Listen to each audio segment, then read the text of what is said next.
So welcome back to my channel. This is Gamer Dom and time for another Rambles, and this will be the last Rambles for a couple of weeks because I'm off on my summer holidays, so there won't be one next week or the week after. I should be able to do one the week after that depending on my schedule when I get back into things.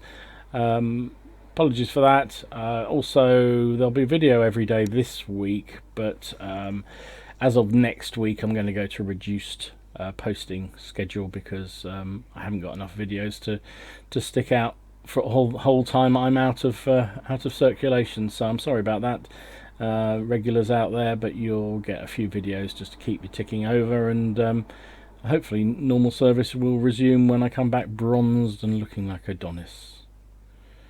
Yeah, I may have to wait a long time for that. Anyway, right, what's going on in the world of tanks? More importantly, a bit quiet actually, to be truthful.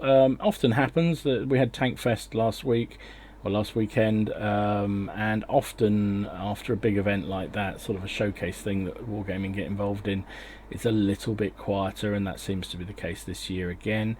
But one of the things that came in just after I did last week's ramblings was changes to the French TDs and mediums, and French TDs seems to me are one of the poor relations of the game. Don't see many people play them. They aren't very well liked, and they need a bit of work, frankly. I personally, I've got to I've struggled to tier 7. And I hate that tank so much, I rarely ever play it. Tier 6 was horrible too. Tier 5 was okay, quite enjoyed that. The S35CA, quite enjoyed that tank. But ever since then, it's been an absolute biatch. And I hardly ever play them. And you don't see many French TDs out on the battlefield, which tends to indicate they're not the most popular. So Wargaming are taking a look at them, and it's weird because to me these changes look more like nerfs, which I wouldn't have thought those TDs need. But let me know what you think. If you're a French TD driver and you think these changes are brilliant, then, or indeed you think they're crap, let me know.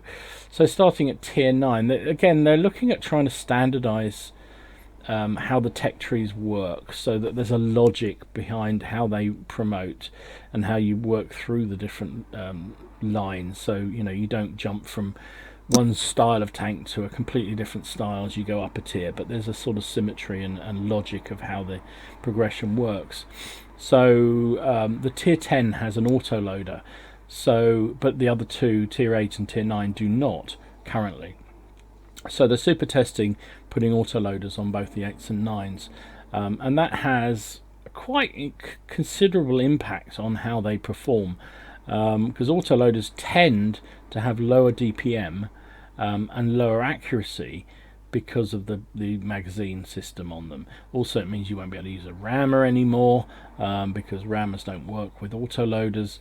So it's quite a noticeable change, and also obviously caveat on these numbers that you're going to see, these are still going through super tests, so we don't know whether they will indeed actually come into fruition for real. However, let's take a look. So the tier 8, the 120mm is now going to have the autoloader.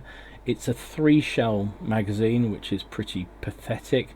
Consequently, the DPM goes from 2,400 to 1,900, near enough, which is a fairly big chunk, 500 damage per minute drop. And autoloaders do have a worse DPM, mainly because of the long magazine reload, and there's no exception with this. 3.26 seconds to load the magazine, and it's only got 3 shells.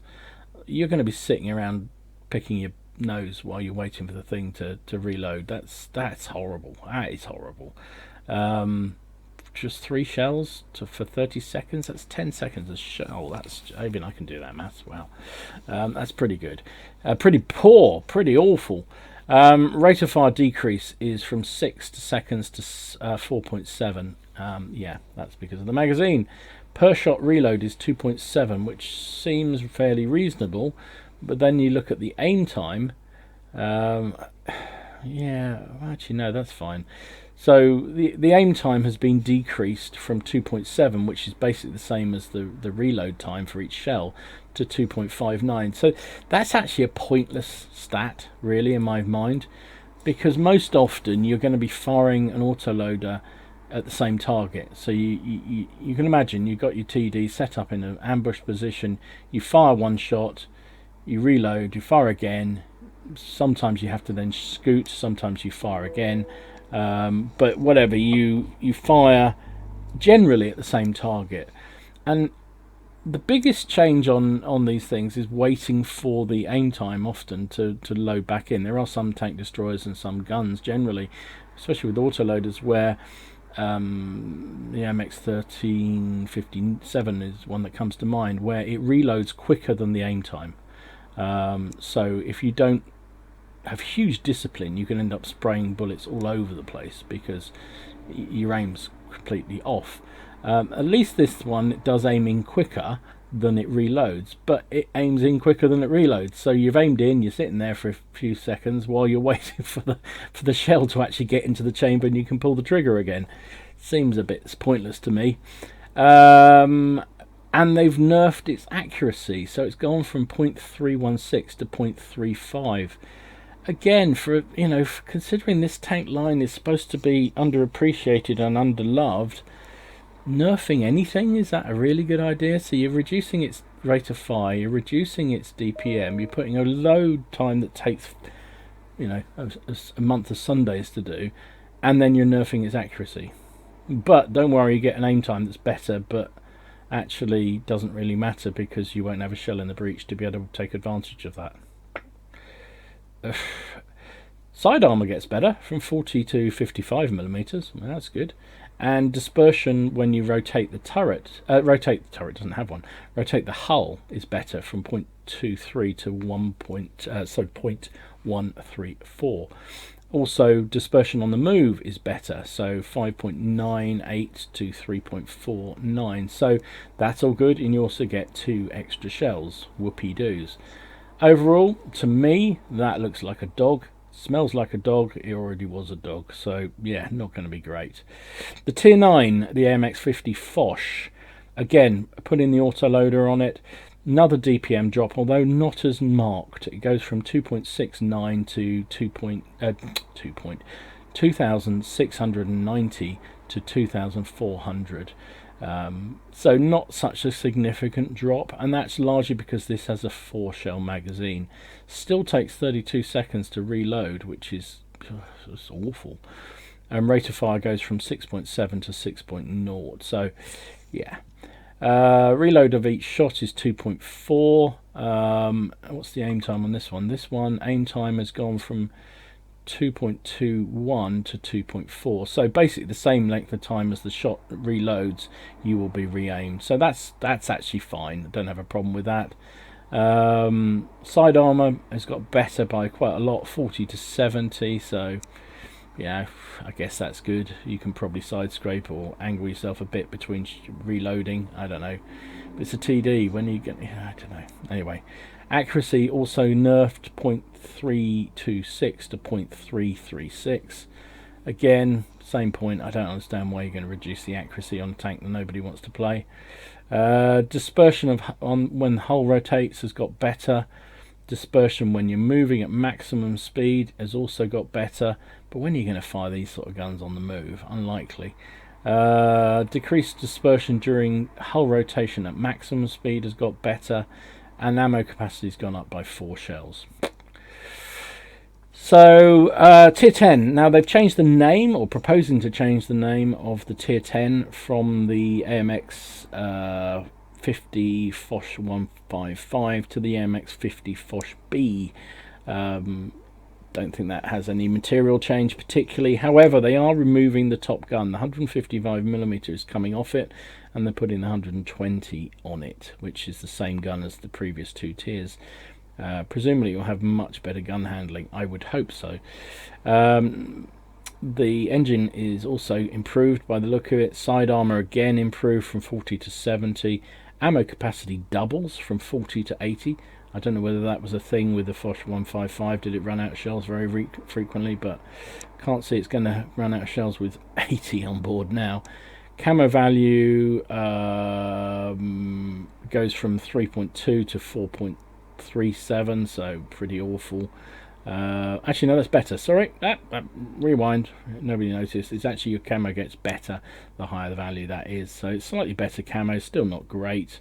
But that's while firing. While moving, it also gets slightly better, but again, not absolutely amazing. These things are quite big tanks, so unlikely to remain hidden all the time.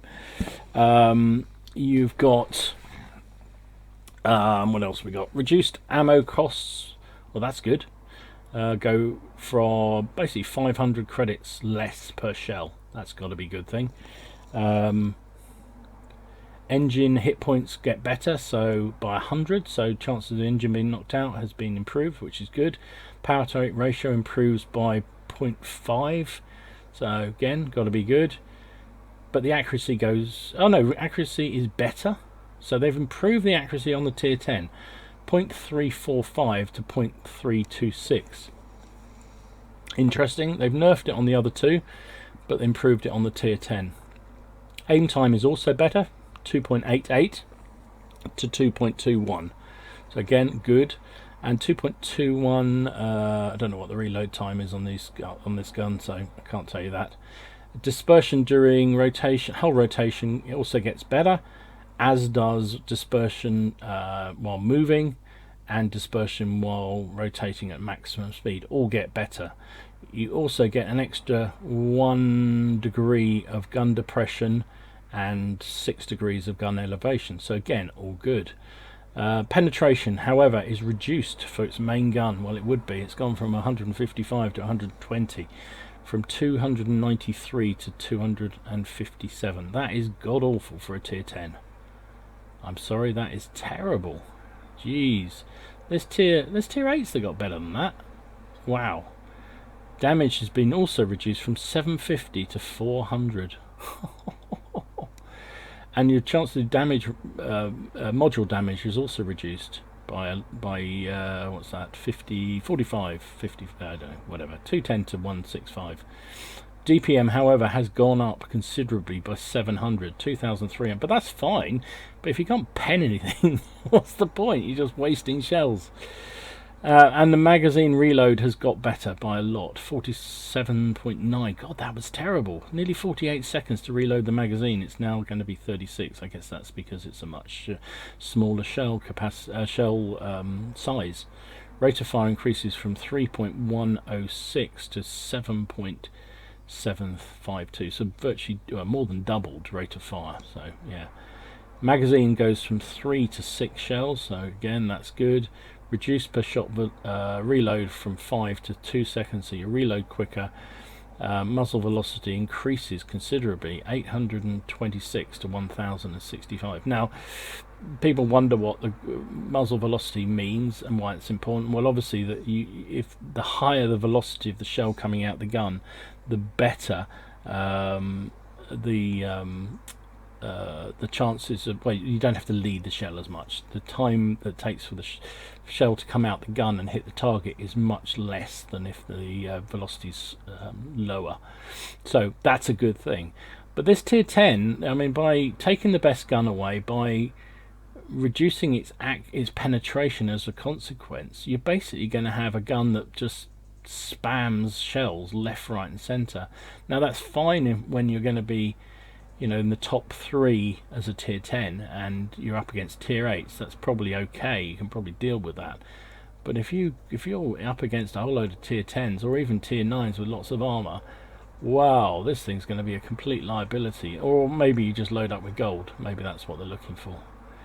I can't see anything in those changes that makes me want to increase my grinding effort on the French TDs, to be honest. But yeah, let me know what you think yourselves. Yeah, don't know. Not my kind of thing. I don't like the look of those things. I think they look fairly depressing, actually. There you go. Onto the medium tanks. A couple of changes here. The 5100, the tier 8 medium, They are increasing its gun depression from 6 degrees to 9 degrees. That's got to be good. Yeah, I didn't like the 5100. I don't like the 5120. I know people love it, but yeah, my problem with that, I don't really like it very much indeed. Anyway, whatever. Then on to the AMX 30 prototype, which is the tier 9 medium tank. Decreasing penetration again from 260 to 240. What is the logic of they're slapping more and more of these super heavy armored tanks out there, and they're reducing penetration on tanks? Wow. I know it's only 12, but 12 is quite significant. So you're going to have to spam gold again. Maybe again that I've answered my question. Maybe, I don't know. DPM increases has gone up by 400. So, well, actually 340, 2,460 to 2,800. So that's a good thing. Reduced reload from 9.4. Too many numbers. 9.49 to 8.34. So yeah, rate of fire has consequently gone up by almost 1 shell per second. Velocity has been reduced though. Shell velocity has been reduced, so that's not good. You've got thicker turret armor from 80 to 150, so you've got a gun that doesn't penetrate as well, fires quicker, but has much reduced gun velocity, but you've got a thick head to do it. I suppose that's good, some people would say. It's a shame. I like the look of the 30 prototype and the 30B. Again, I might not bother anymore. Reduced accuracy of 0.316 to 0.336. Again, accuracy drop. What was this? I mean, this thing is a good tank, I think. Was it just too good, maybe? I don't know. Let me know. Dispersion during turret rotation has been reduced, however, so when you swing a gun round, that'll be better at shooting. Dispersion during hull rotation at maximum speed is also better, so firing on the move consequently is going to be better. Dispersion during maximum forward movement reduced from 9.9 to 8.7, so again that's good for firing on the move. Dispersion during turret rotation at maximum speed reduces from 8.44 to 5.06. So you've got a tank that looks like it's going to be good at brawling and maybe getting into hold down position using that turret, but you're going to have to brawl and get around the flanks because that reduction in penetration is not going to help you. Maybe that's the plan, I don't know. Maybe it's the far gold. Cynics amongst you decide. The MX-30B, the tier 10 French medium tank, fairly new, this one, not that old compared to some of the other tanks in the game. Again, nerfing penetration 260 to 248. Again, don't understand that, makes no sense to me at all. There's tier 8s with that kind of penetration in the game, and you're reducing the tier 10s. DPM increases, however, by 400, which is probably very welcome. Mainly because of reload time on the shells, so 8.5 to 7.47. Rate of fire increases from 7 rounds per minute to 8 rounds a minute, so that's a considerable increase. But again, the velocity of the shell is reduced by nearly 300, so that's quite a lot. Turret armor goes up again from 80 to 150, so again, good for hold down positions probably because it's quite well slopey. Accuracy is reduced from 0.288 to 0.326, so that's not good. So 0.288 was monstrously good and accurate. It's now just back in the pack by the look of it. And dispersion during turret rotation, hull rotation and movement is all improved. So yeah, as I said, I don't understand the logic of those changes. I saw people talking about the fact that when they were originally discussed that this was going to be because the tanks weren't certainly the TDs weren't very popular, but they seem to have nerfed them, so that's not going to work, is it? People aren't going to spend their time grinding a crappier tank than it already was. And those medium tanks, they also look like they've been nerfed. Maybe they were overperforming. I don't know, but not exactly going to fill me with confidence about working down the French line any much further. So hey ho. Let me know what you think down below. Worry you? Excite you? Not bothered. All the gambits. So it was reported here on the Daily... sorry, this is Status Report. It's also reported on Daily Bounce, I think, as well, that the mouse, as expected, is going through some super testing to see what kind of nerfing it should get. They've already, as you know, looking at the Japanese super heavies, the tier 9 and tier 10, type 4 and type 5 heavy tanks, and now they're going to be looking at the mouse and the Martian. No details on what the Martian involves, but for the mouse they are testing, well, the only armor change is the bottom plate. Yeah, because you shoot a mouse a lot underneath it. So it's going from 250 to 50. A big deal.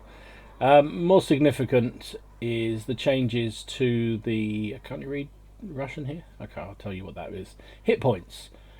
Dropping by 200. So from 3,200 to just 3,000.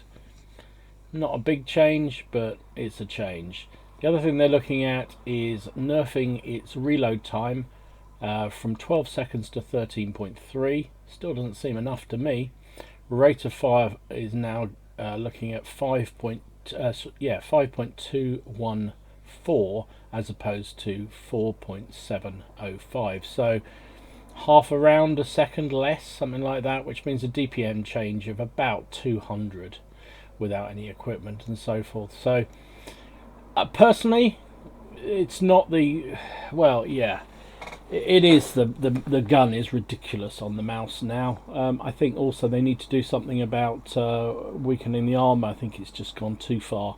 But that's what they're looking at now. We can hope that maybe they'll make a change and do some other things with it. But yeah, I wouldn't hold a breath. I mean, what they're looking at for the Type 4 and Type 5 is basically putting a hatch, or the hatches that are on the front, reducing them by 20 and 10 millimeters only, respectively. So, you know, mouse isn't getting any kind of nerfing of its armor, just of its hit points and its DPM, effectively. So, not sure about that. I think they're still...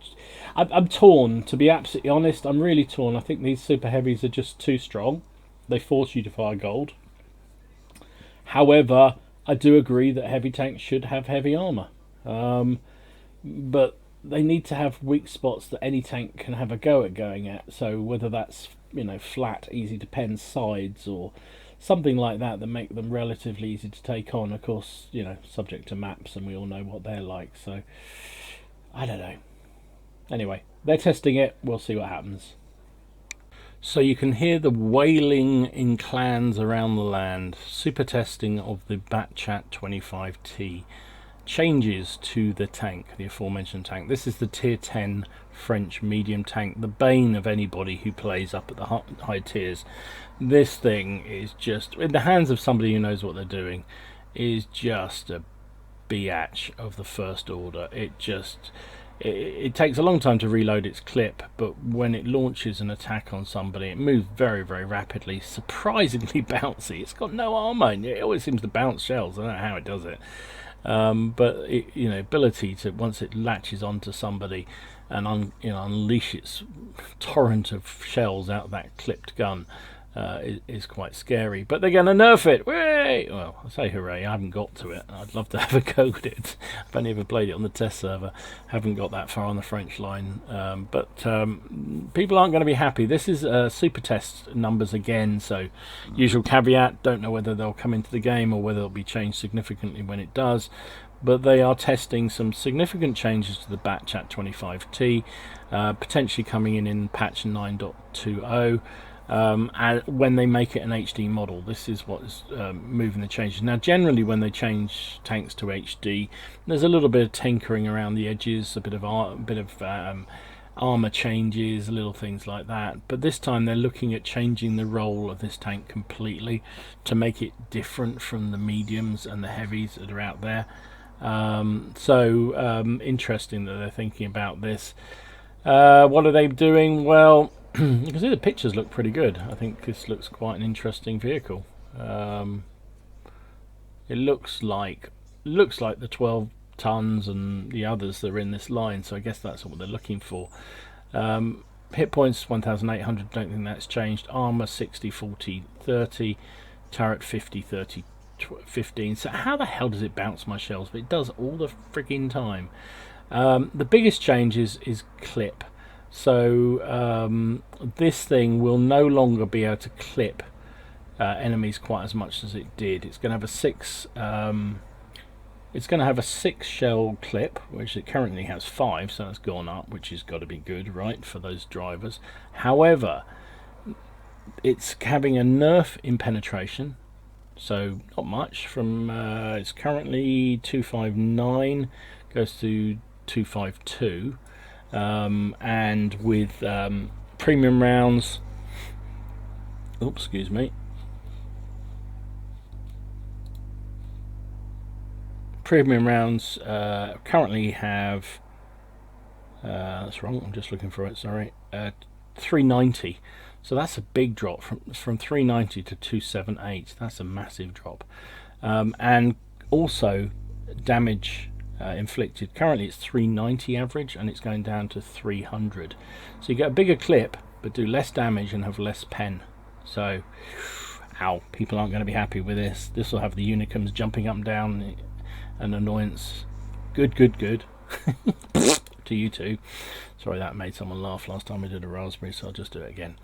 Reload time, however, gets better, so you get a bigger shell, a bigger magazine that reloads quicker, from 38 seconds to 34 seconds, so yeah, that's good. Between shots, I can't see the number for that here on my chart. Oh, 2.7 it is at the moment. That goes down as well to 2.4. Aim time currently is 2.59. It's staying around the same, so that doesn't change. Damage per minute has dropped off. Yeah, not by much actually. In fact, that's pretty much the same damage per minute. So the damage per minute hasn't changed, but basically you've got more shells firing less damage with less penetration. Interesting. Yeah, that's very interesting. So yeah, that's going to get people excited. None of the other stats seem to have changed. So yeah, basically the tier 10 is going to be bigger shell, same DPM, less damage per shell, and poorer accuracy, particularly with the gold rounds. Oh, I can hear the ructions in the Super Unicom community. They're going to be up in arms at this one. Oh, why does that make me feel so much better? Okay, so did anybody catch the World of Tanks Tank Fest Q&A with the developers? It was broadcast live on Facebook. You can get to it via the Daily Bounce. I've got a link to the video if you want to go and watch the whole thing. I did start to record bits of it for you to have a look at, but frankly it's very long, and one of the guys is not the easiest to understand. But anyway, let's just look through the Q&A that this is the Armoured Patrol kindly put out, a sort of what's the word, kind of a breakdown of what was said. So the first thing they talked about was the new premiums. Surprise, surprise. And the change and the sort of shitstorm that's gone on with the Defender and the Chrysler particularly. Now, looking at the finer points of this, basically what they said in this broadcast was that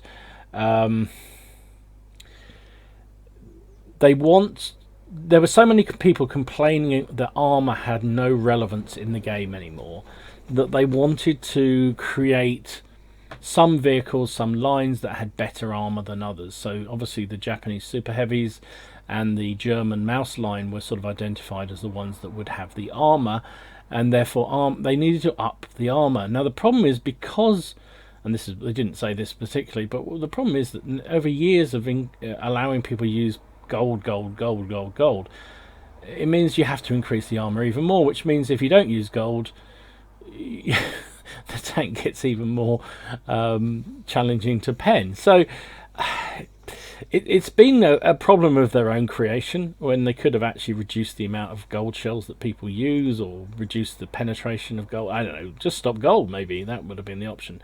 It's in the game now, you can't do anything about that particularly.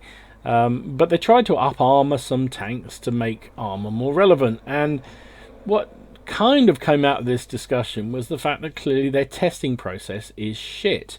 Now I'm sort of, didn't use exactly their words, but that was kind of what we were discussing. They also talked about the fact that Defender was overbuffed, is how they described it. So yeah, it was too good.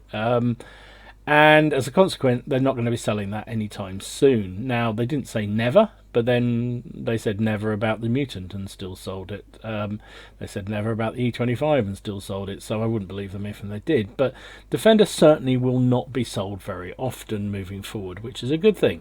However, what they're saying is other tanks have actually got better with the new changes. So the Type 59, for instance, is now just like an ordinary tank. Great credit generator, but hasn't changed that dramatically. Others have, and so it's a balancing act between the changes that they've made to matchmaking, the changes they've made to the armor, blah blah blah, and they haven't got it right. But they need stats. They need to play games to see how things have improved. Now, case in point is the Chrysler, the Tier 8 American shitstorm tank. This is the one that broke the game largely, apparently, according to Sir Foch and others. Because it was so overpowered. Now, they maintain, and frankly, my own personal experience will agree with this, that the Chrysler is not overpowered, and statistically it's not doing that well. The problem with it is that it's all frontal armour, it's all up front, it's like a supermodel. There's nothing behind. And the problem, it doesn't have massively great speed, it's not bad. It has poor gun depression. It's a rear turret gun, and the gun is pretty weak. So the stats on the Chrysler, and you can argue all you like and say it's OP, but the stats are showing that it's not OP, and it's not actually doing that brilliantly. Now, my own experience, and I've never shown the video because of all the shitstorm, and every time you even mentioned Chrysler, people jump down your throat. I bought the Chrysler. I've used it a few times. I have a terrible win rate in it. I find it so hard to play. And not that it's a bad tank. It's not a bad tank at all. It's not a great tank either. But yeah, I get penned through the front.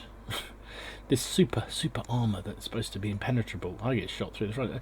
A T-43 shot me from range, heading towards me. He was on the move, I was on the move.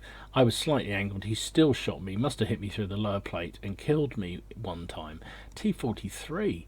Anyway, so that's my personal challenge around being a crap player, maybe. But what was really interesting, so they clearly were saying that they haven't got it right yet, so they continue to look at the stats, how things are performing. So for instance, there's going to be some nerfing of the Type 5 Heavy and the Mouse in future patches, because they've gone too far the other way. Now they can't or they won't do that for premium tanks, because premium tanks people have paid good money for, and they don't want to get into that whole kind of legal argument about I didn't buy what I paid for kind of thing. I didn't get what I paid for kind of area. So that led into a whole discussion, we'll move on to this in a minute, but around testing process. But before I do, the other thing they talked about was the such a big difference between tier 8s and tier 10s. And they seem to be suggesting that they wanted to change that and bring things much closer together. So presumably that means tier 10's coming down a bit and tier 8's going up a bit, so they meet in the middle. Now, that seems a slightly odd thing to do to me. and would seem to go against the whole matchmaking changes, because the whole concept of that originally was supposed to be you wouldn't get, in an ideal world, you'd only have 3 top tiers, and everyone else would have at least a fair chance of fighting against those top tiers, because there are only 3 of them. So, and also the other thing with that is, if you're going to make tier 8s better, what about when they're fighting tier 6s? What about the tier 6s? So therefore you have to improve the tier 6s. So to me there's a whole area there that I'm not really sure I kind of get. But clearly they're looking at it, they're thinking about it, these are things they're working on. And you know, positive about the whole game here is that they are continuing to evaluate and change things. Sometimes they screw it up, sometimes they get it right. Of course, we as gamers will always make them very, very obvious where they've made a screw up, but not necessarily always so good at recognizing when they've done some good things. So talking about screwing up, they also talked about see what I did there, about their bad testing process, and they recognized in this Q&A that basically they've done a terrible job, that most of their testing has been via using super testers who tend to be very, very good players, and that doesn't necessarily reflect the normal player in the player base. Well, it certainly doesn't in most cases, and therefore, you know, relying on stats from them isn't the best way to go. They also talk about the fact there's been so many changes. Patches have come thick and fast, tank lines have been introduced, changed, individual tanks, new premiums coming all the time, that sometimes they've not really had a chance to fix one line of mistakes before they then move on, and that sometimes makes it worse. Now, my suggestion has always been on testing of premiums particularly is stick them on the test server. You've got a ready audience of people who will play those premiums because they want to see whether they're worth buying. So stick them up on the test server, let them be played for a couple of weeks, see what you get out of them, and then come back. They used to do it. I bought the tier 7 American TD, the Scorpion, because it was up on the test server and I wanted to play it, and I played it and I loved it. I thought it was a great little tank, and when it came on sale on the mainstream server I bought it, and I've never regretted it because I like that tank. Now, I think that was pretty much the last premium that's been shared on the test server. And to me, if you want some decent stats that aren't just these super unicum super testers playing it, stick it up there. You'll get a good idea of what it's going to be like. Now, the other thing they said in here, which I completely agree, did a video on, largely got lots of thumbs up and support for, is that, and I think I said, why should I buy a crap tank? And you know, that's what they were saying here, is that, you know, why should premium tanks be any worse than their regular counterparts? It's not fair. You know, pay good money for it, and that's my feeling entirely. Now, you don't want them to be super, super good, but they do need to be reasonably good. I've never understood why you had to buy a shit tank just because it wasn't fair to somebody who didn't pay for any money. Now, it shouldn't be that much better than every other tank in the game that you can earn. You can, you know, just get from playing the game, but neither should it be worse. And that was kind of what they recognised. Now, that they did also talk about the fact that a lot of the older tier 8 premiums have been left behind, and there will be working their way down the list and improving those, including my much loved KV5, which I haven't played since the 918 patch because it's just been completely shafted by all the matchmaking changes. So good news in my book, they're going to have a look at the old premiums and improve some of those to bring them up in line with the new meta of the game. So good. So that's going to be happening, which is good. Premium ammo.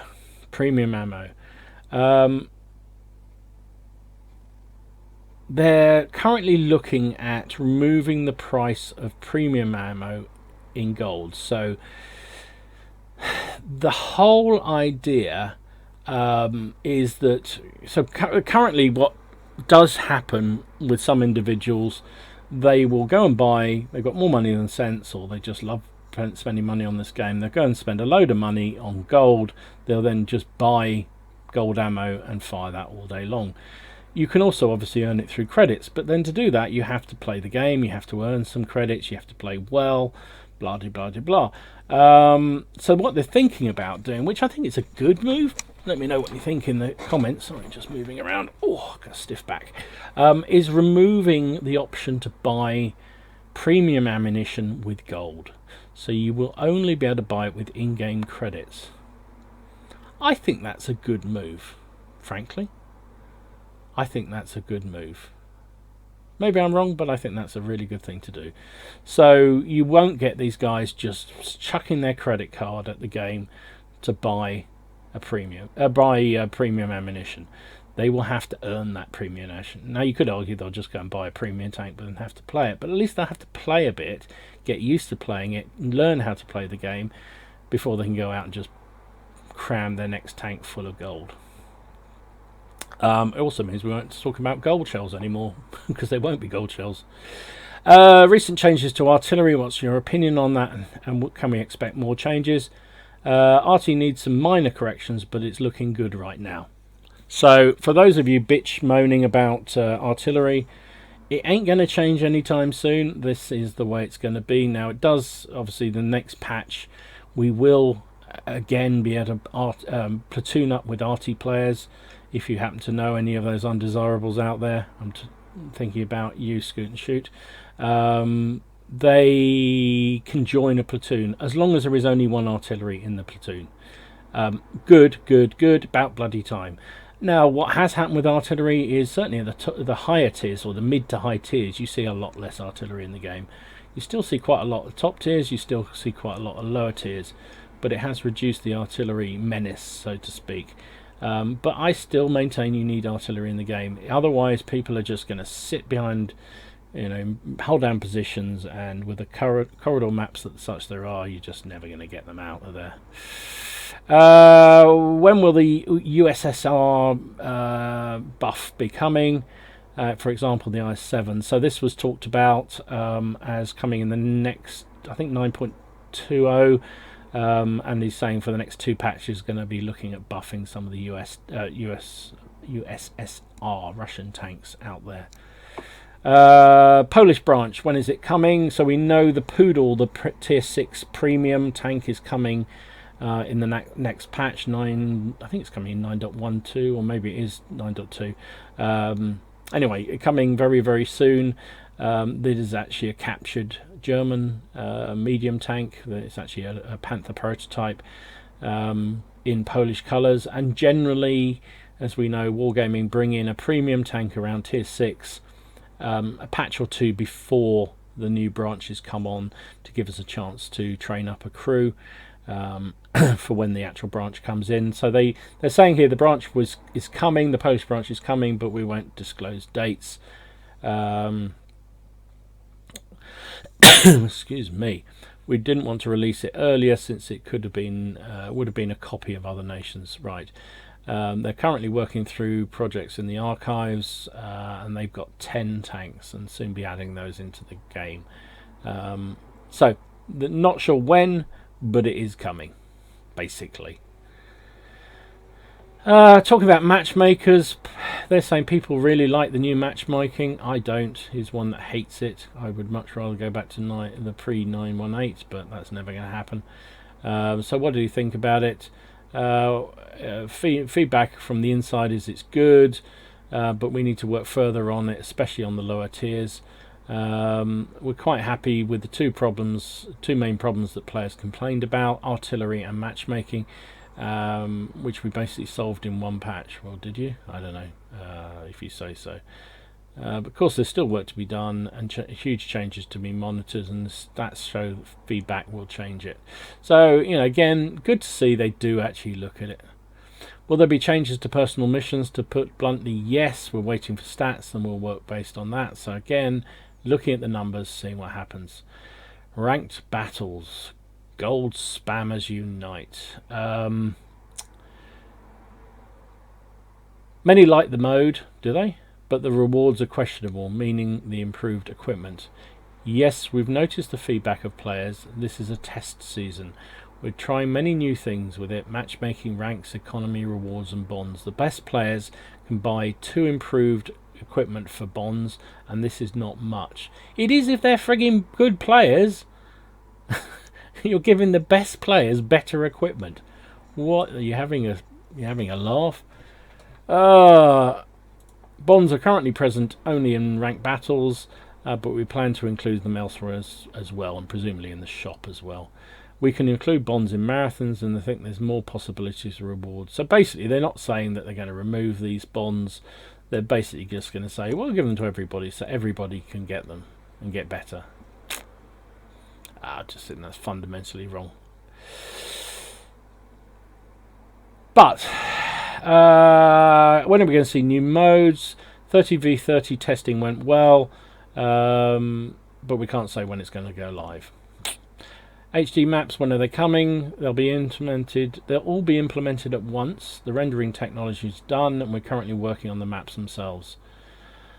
I don't really care about HD maps. I want new maps. Just give us new maps. It's a weird question. Will the TOG 2 be sold? Depends on the region. It's always sold at least a couple of times a year, the TOG 2.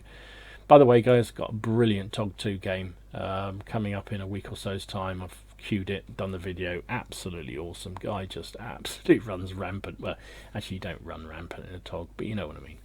Brilliant game. Watch out for that one. Will there be platoons for more than 3 players? Only in special modes. Will there be more fun modes like the 8-ball or the tank racing? Yes, many such modes, and will be more such modes in the future. And will the sandbox be continued? Yes, it's its own capacity and is greatly helping us.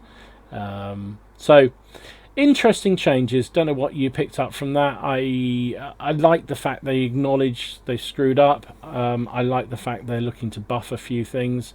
I like the fact they continue to look at stats all the time. Not sure about the matchmaking, not sure about the rank battles, but you know, interesting. But if you got an hour or so to spend, go and watch the actual broadcast of this, because it was kind of interesting to hear them talk about it directly, and it's always interesting to see the fear in their eyes when they're being asked questions. Let me know what you think about that Q&A. I'd love to get your feedback. So another Q&A that happened recently was a developer's Q&A around matchmaking after 9.18. Again, interesting stuff. Won't go through the whole of it. You can read it yourself here, but this is on the Daily Bounce. Talking about the whole concept of the 3-5-7 template. So this is when you've got 3 top tier tanks, 5 middle tier and 7 bottom tier. That was kind of positioned as the ideal, the nirvana, if you like, of matchmaking.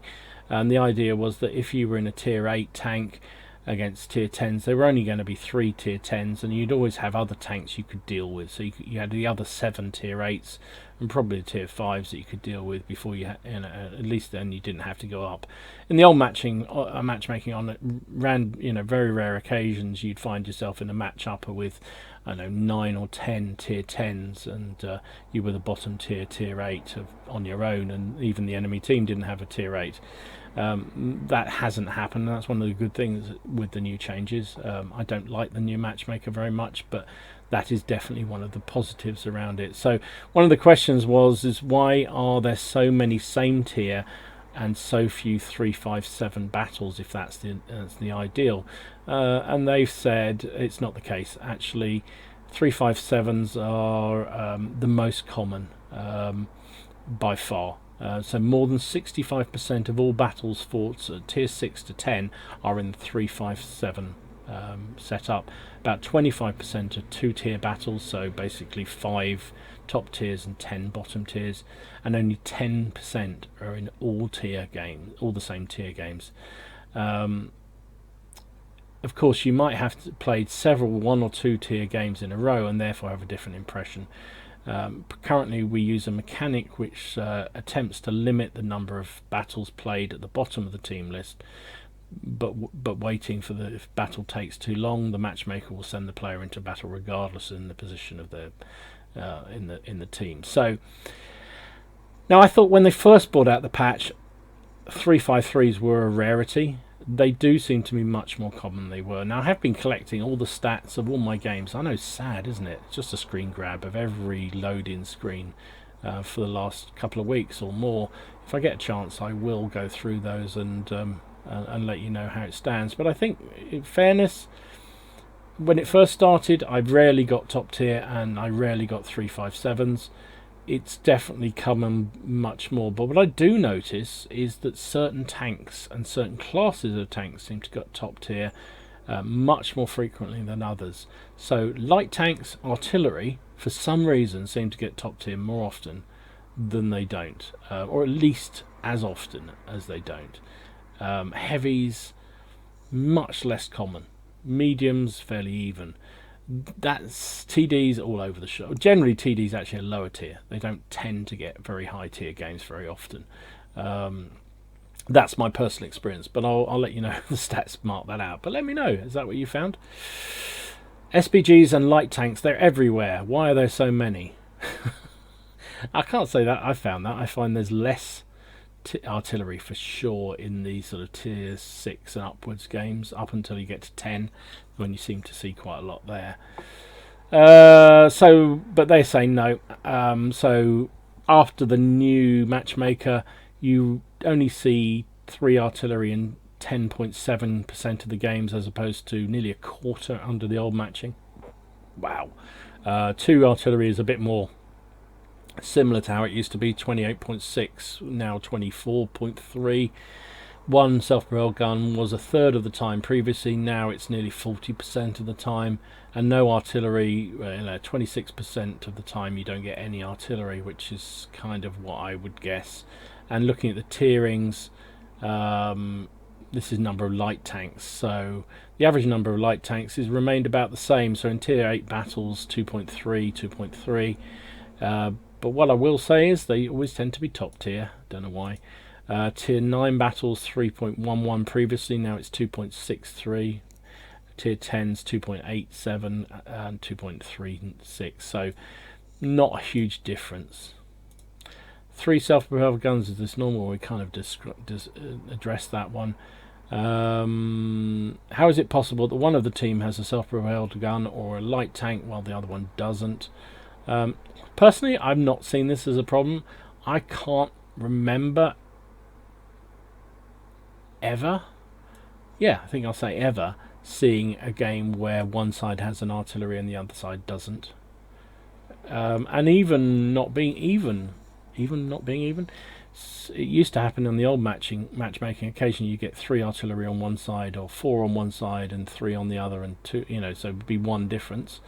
I haven't even seen that. It's always been fairly even for me. But anyway, basically what they're saying is they try to do it, but sometimes, given the fact of platoons or people waiting for a long time, it may throw up that oddity, but it's only occasionally. Which, what about same tier platoons? First of all, same tier platoons are fairer to all teams and no longer be a disadvantage by having people joking around. Fair enough. Second, 1 tier battles considerably decrease the amount of work of the new matchmaker, and without them the matchmaker with a hard time creating 357s. So basically, if you went in with, I don't know, your buddy who had a tier 6 and you went in a tier 7, which you used to be able to do, you can't do it anymore, and they're not going to change that. So good, pleased, because it stops all those idiots that used to go out with a tier 10 and their buddy would think it hilarious to take a tier 1 out, which it may have been highly hilarious, but when you played about 8 games that day and you've lost all 8, and then you see some arsehole doing a tier 1 in a tier 10, and you know that therefore you're effectively a tank down before you even start, kind of wears thin, the humour. Self-propelled guns in platoon. So we talked about this. They're going to limit it. They're going to reintroduce it, but allow only 1 artillery per platoon, which I think is better than nothing. So I'm pleased about that. Any changes to personal missions? We talked about this in the previous one. And what happens next? Well, lots more reworks of HD quality, improvements to strongholds, changes to technical new female voiceovers. Well, yeah, who cares? Interesting stuff. I think you'll agree. Let me know what you think down below. So finally, a look back at one of the events that took place at this time in history. The 29th of June 1944 marked the Americans capturing the city and port of Cherbourg in Normandy. So Cherbourg, as you can see on the map here, was the major port closest to the Normandy beaches. So you can see Utah Beach down here, where the Americans stormed the shore and suffered horrendous casualties, and the other beaches run off this way. And Cherbourg was a very, very vital facility for the Allies to capture, to allow them to bring in supplies, reinforcements and so forth. They did build the Mulberry Harbours, the temporary harbours out here off the beach, but really they were never going to be a serious long-term solution. They needed a proper civilian port, and it was always one of the main objectives of D-Day once they got a bridgehead, was to break out. So the attack on Cherbourg started on the 25th of June 1944. United States Navy and British Navy attacked the fortifications in and around the city, and US military forces, ground forces, moved up the peninsula to try and capture the city. It took them 4 days of intense fighting before they finally took and captured the city itself. The bombardment was initially scheduled to last just 2 hours, but later was extended by another hour to help the support units get into the town. And even then, after all that intense bombardment, the German defenders were able to hold out for several days until the 29th. Basically, as we know, the Allied forces came ashore in the Normandy beaches, and the Germans adopted a game of bottling up the Allied forces and trying to starve them of supplies, which is why Cherbourg was so important. So by mid-June, US infantry had sealed off the base of this peninsula, but their advance had stalled, and the Germans began to demolish some of the port facilities in Cherbourg itself. And as a result, the Allies renewed their efforts. 3 infantry divisions under the wonderful commander of General Lightning Joe Collins advanced to within a mile of the defences at Cherbourg. 2 days later, a general assault began, and on the 25th of June, large naval task force began to bombard and neutralise the coastal batteries and provide support for the infantry as they went in. Huge numbers of ships involved in that, and German fire was so intense they actually had to pull back out again. A number of Allied ships were holed, but fortunately for once German efficiency didn't show, and a number of the hits were with badly prepared ammunition, and many of the shells didn't explode, thankfully, for the Allied warships that were holed. But even so, they had to be withdrawn, and destroyers used to obscure them with smoke.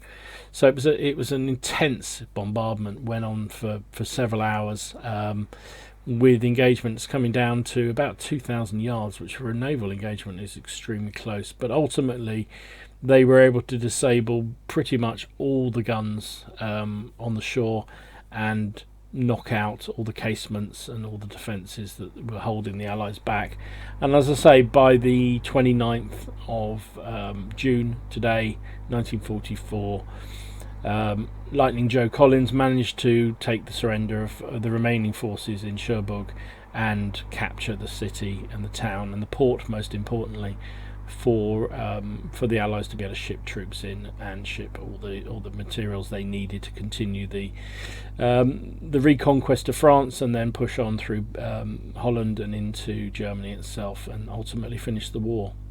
So major date, major conflict in the Western Front.